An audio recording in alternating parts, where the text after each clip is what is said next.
Before we welcome our honorees and give them the keys to the city, I never know what key that opens.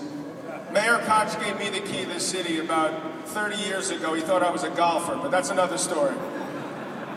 I have someone for you to meet before we honor Sandy and Terry, who is a shining example of what makes PAL such a great organization. 20 years ago, 21, because I just asked, Jean-Louis Coquillot was part of an exchange program between PAL and Russia. This once-in-a-lifetime experience made it possible for Jean-Louis and other kids from the Police Athletic League's basketball program to go to Russia. Their chaperone was none other than Bob Morgenthau.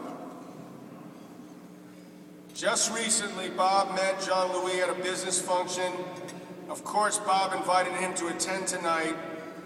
So here he is in person to tell you a little bit about himself. Please give it up for Jean-Louis Coquillot, excuse me. Tokyo.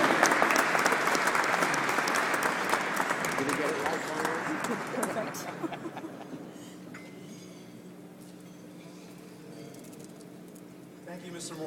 McEnroe. It's an honor for me to be here tonight.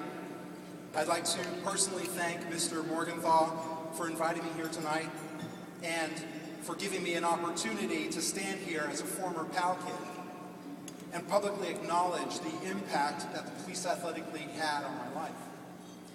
21 years ago, I was fortunate enough to be selected to participate on a citywide basketball team, created and sponsored by the Police Athletic League. The purpose was to travel along with an all-girls track and field team from New York City to the Soviet Union and compete against their junior national team. We spent the entire summer of 1990 training at PAL facilities and working with PAL coaches and administrators. They taught us the value of persistence, of effort, of team play, and of leadership. The PAL gave us an opportunity that few young people have, an opportunity to represent our city, our country, and most of all, the best within ourselves. And we did just that. And yet for us, it was more than just a great experience. It was a lifelong reference that anything is possible when we embrace the challenges in our lives and rise to face them. Challenges, for example, similar to the one I personally experienced last year in Port-au-Prince, Haiti. When the earthquake first struck, my employees and I felt lucky to be alive, and we all knew then and there that there would be a long road ahead. Yet during reconstruction, I found myself drawing on the very lessons that I learned from those PAL coaches and administrators in 1990. To honor my team, to work together as one, and to persist until our goal of bringing commercial aviation back to Haiti was accomplished. And 21 days later, we did just that.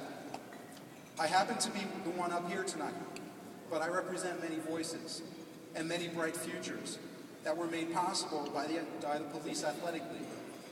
On my PAL team alone, there were players like Scott Colonna, who is now a doctor of pediatric optometry in Rhode Island, Dwayne Archibald, our 6'8" forward, who now has a successful career working for the NBA here in New York City, and Jeb Barton, an equally successful physical therapist in South Carolina.